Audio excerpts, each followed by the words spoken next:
नेपाल को पंडित नेहरू ने क्यों नहीं बनने दिया भारत का हिस्सा? क्या पंडित जवाहरलाल नेहरू के एक फैसले की वजह से नेपाल भारत का हिस्सा नहीं बन पाया? आखिर क्यों जवाहरलाल नेहरू नेपाल को भारत में शामिल करने के लिए तैयार नहीं हुए और भारत के लिए नेपाल इतना महत्वपूर्ण आखिर क्यों? ऐसे ही कई ज्वलंत और विवादित सवालों के जवाब लेकर आए हैं हम आज के वीडियो में। तो अपने पड़ोसी देश नेपाल के बारे में ज्यादा से ज्यादा जानने के लिए वीडियो को अंत तक जरूर देखें। दोस्तों, भाजपा के नेता अक्सर देश में होने वाली किसी भी घटना का संबंध देश के प्रथम प्रधानमंत्री पंडित जवाहरलाल नेहरू के साथ जोड़ देते हैं। यहाँ तक कि जब भारत और चीन की सेनाओं में विवाद हुआ तो बीजेपी के नेताओं ने इसका रुख भी जवाहरलाल नेहरू की तरफ मोड़ दिया। भाजपा के नेताओं ने इल्जाम लगाया कि अगर जवाहरलाल नेहरू उस वक्त नेपाल के राजा की बात मान लेते तो आज नेपाल भारत का हिस्सा होता। लेकिन पंडित जवाहरलाल नेहरू ने नेपाल के राजा का प्रस्ताव ठुकरा दिया। चलिए पूरी बात को विस्तार से जानने की कोशिश करते हैं। बात सन 1950 के दशक की है। देश नया नया आजाद हुआ था और अपने पैरों पर खड़े होने की कोशिश में था। उस समय नेपाल की राजनीति में भी उठापटक मची हुई थी। ऐसे में नेपाल मदद के लिए भारत की ओर देख रहा था। उस वक्त मोहन शमशेर जंग बहादुर राणा, जो कि उस वक्त नेपाल के शासक थे, उन्होंने प्रधानमंत्री जवाहरलाल नेहरू के सामने नेपाल के भारत में विलय का प्रस्ताव रखा। लेकिन जवाहरलाल नेहरू ने सिरे से खारिज कर दिया, क्योंकि उनका मानना था कि नेपाल एक स्वतंत्र राष्ट्र है और उसका भारत में विलय करना उचित नहीं होगा। इसके बदले उन्होंने नेपाल में लोकतंत्र की स्थापना के लिए राजा त्रिभुवन की मदद की। राजा त्रिभुवन हमेशा से लोकतंत्र के समर्थक रहे थे। कांग्रेस की मदद से ही सन 1951 में 1951 में राजा त्रिभुवन ने नेपाल की बागडोर अपने हाथ में ले ली और इस तरह वहां सालों से चली आ रही राणा परिवार की हुकूमत समाप्त हो गई। और उसके बाद से ही आज तक नेपाल का एक भरोसेमंद पड़ोसी देश बना हुआ है भारत। लेकिन आज सालों बाद जवाहरलाल नेहरू के निर्णय पर लोगों ने सवाल उठाने शुरू कर दिए। लोगों का कहना है कि अगर उस वक्त जवाहरलाल नेहरू ने नेपाल के साथ समझौता कर लिया होता तो आज नेपाल भारत का हिस्सा होता और उसकी सांस्कृतिक और खनिज संपदा के साथ साथ दुनिया का सबसे ऊंचा पर्वत माउंट एवरेस्ट भी भारत के स्वामित्व में आ जाता और चीन की तरफ से हमारी सीमाएं ज्यादा सुरक्षित हो जाती। इस तरह जवाहरलाल नेहरू के एक गलत फैसले ने नेपाल और भारत दोनों की किस्मत को बदल कर रख दिया था। लेकिन इस बात में कितनी सच्चाई है, इसको लेकर कुछ कहा नहीं जा सकता। दोस्तों, राजनीतिक मामलों के जानकारों का कहना है कि विदेश मंत्रालय के पास ऐसा कोई भी डॉक्यूमेंट नहीं है जिससे साबित हो कि नेपाल के भारत में विलय से संबंधित कोई भी प्रस्ताव वाकई में विचार में लाया गया था। और ऐसा लगता है कि केवल कोई अफवाह है। लेकिन ये सच है कि जवाहरलाल नेहरू चाहते थे कि नेपाल हमेशा स्वतंत्र राष्ट्र की रहे, क्योंकि नेपाल के भारत में विलय से अंग्रेजों और अमेरिकियों की दखलंदाजी बढ़ने के चांसेस ज्यादा थे। हाँ, सरदार पटेल कुछ हद तक चाहते थे कि नेपाल को भारत का एक प्रांत घोषित कर दिया जाए, एक स्टेट बना दिया जाए, लेकिन वो केवल उनके विचार थे। इस मामले में कभी कुछ लिखित में नहीं कहा गया। दोस्तों, इतिहास में जो हुआ वो तो हम नहीं बदल सकते, लेकिन सोचिए अगर सच में नेपाल भारत का हिस्सा होता तो क्या होता। और यहाँ हम आपके एक और सवाल का जवाब भी देने वाले हैं। क्या नेपाल कभी किसी देश का गुलाम रहा है? दोस्तों, नेपाल एक बहुत ही छोटा सा देश है। नेपाल को देवताओं का घर भी कहा जाता है। यहाँ एक और बर्फ से ढकी ऊंची ऊंची चोटियां हैं, तो दूसरी तरफ तीर्थ स्थान है।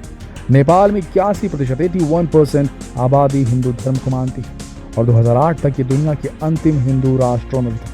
लेकिन फिर 2013 में इसे धर्मनिरपेक्ष राष्ट्र, सेक्युलर राष्ट्र घोषित कर दिया गया। कहा जाता है कि माता सीता का जन्म स्थान भी नेपाल में ही है और बौद्ध धर्म के संस्थापक गौतम बुद्ध का जन्म भी नेपाल के लुम्बिनी में ही हुआ था।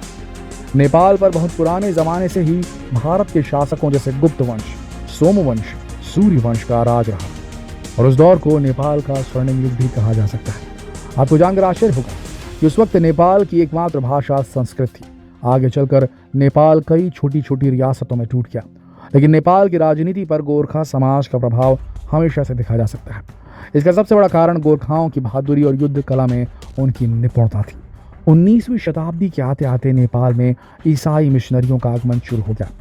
सन 1814 से सन 1816 के बीच नेपाल के गोरखाओं और ब्रिटिश सेना के बीच युद्ध भी हुए। असल में ब्रिटिश साम्राज्य नेपाल के आसपास की छोटी छोटी रियासतों को हड़पना चाहता था। ये वही समय था जब नेपाल और ब्रिटिश शासन के बीच विवाद शुरू हुआ। सन 1814 में हुए विवाद में नेपाल की सेना ने ब्रिटिश सेना को कड़ी चुनौती दी। इस युद्ध में नेपाल को हार का मुंह देखना पड़ा। लेकिन ब्रिटिश सरकार ने नेपाल को अपना उपनिवेश नहीं बनाया, बल्कि उन्होंने नेपाल के साथ एक संधि की, जिसके अनुसार नेपाल का कुछ हिस्सा भारत में शामिल हो गया और ब्रिटिश सरकार ने नेपाल को संरक्षित राज्य घोषित कर दिया, लेकिन इसके बावजूद भी उसे स्वतंत्र देश ही माना गया। इसी समय काठमांडू में ब्रिटिश रेजिडेंसी की स्थापना भी की गई, लेकिन 1923 में ब्रिटिश सरकार ने नेपाल से अपना संरक्षण भी वापस ले लिया और अब नेपाल पूरी तरह से एक स्वतंत्र देश हो गया था। इस तरह देखा जाए तो नेपाल कभी भी किसी भी देश का गुलाम या उपनिवेश नहीं था। अगर आज नेपाल भारत का हिस्सा होता तो चीन के साथ चल रहा विवाद काफी हद तक कम हो चुका होता, क्योंकि नेपाल 3 तरफ से भारत से घिरा है और इसका एक हिस्सा तिब्बत से लगा हुआ है। इस वजह से चीन पर नजर रखना और उसे रोकना भारत के लिए उस वक्त आसान हो जाता अगर नेपाल भारत का हिस्सा होता। इसके अलावा पर्यटन और अध्यात्म दोनों क्षेत्रों में भारत को लाभ मिलता। आज भले ही नेपाल भारत का हिस्सा ना हो, लेकिन उसके साथ हमारे संबंध काफ़ी स्ट्रॉन्ग है। नेपाल और भारत के संबंध बहुत पुराने हैं और बदलते वक्त के साथ ये संबंध और मजबूत होते जा रहे हैं। भारत और नेपाल के बीच 1850 किलोमीटर लंबी सीमा है। नेपाल की सीमा से लगने वाले राज्य सिक्किम, पश्चिम बंगाल, बिहार, उत्तर प्रदेश और उत्तराखंड। सन 1950 में भारत और नेपाल के बीच हुई मैत्री संधि में दोनों देशों के बीच आपसी संबंधों को मजबूत बनाने के लिए कई योजनाएं बनाई गई। इसके तहत नेपाल के नागरिकों को भारत की सिविल सेवाओं सहित अन्य सरकारी सेवाओं में भाग लेने की स्वतंत्रता। आज भी भारत में करीब 60 लाख नेपाली काम करते हैं।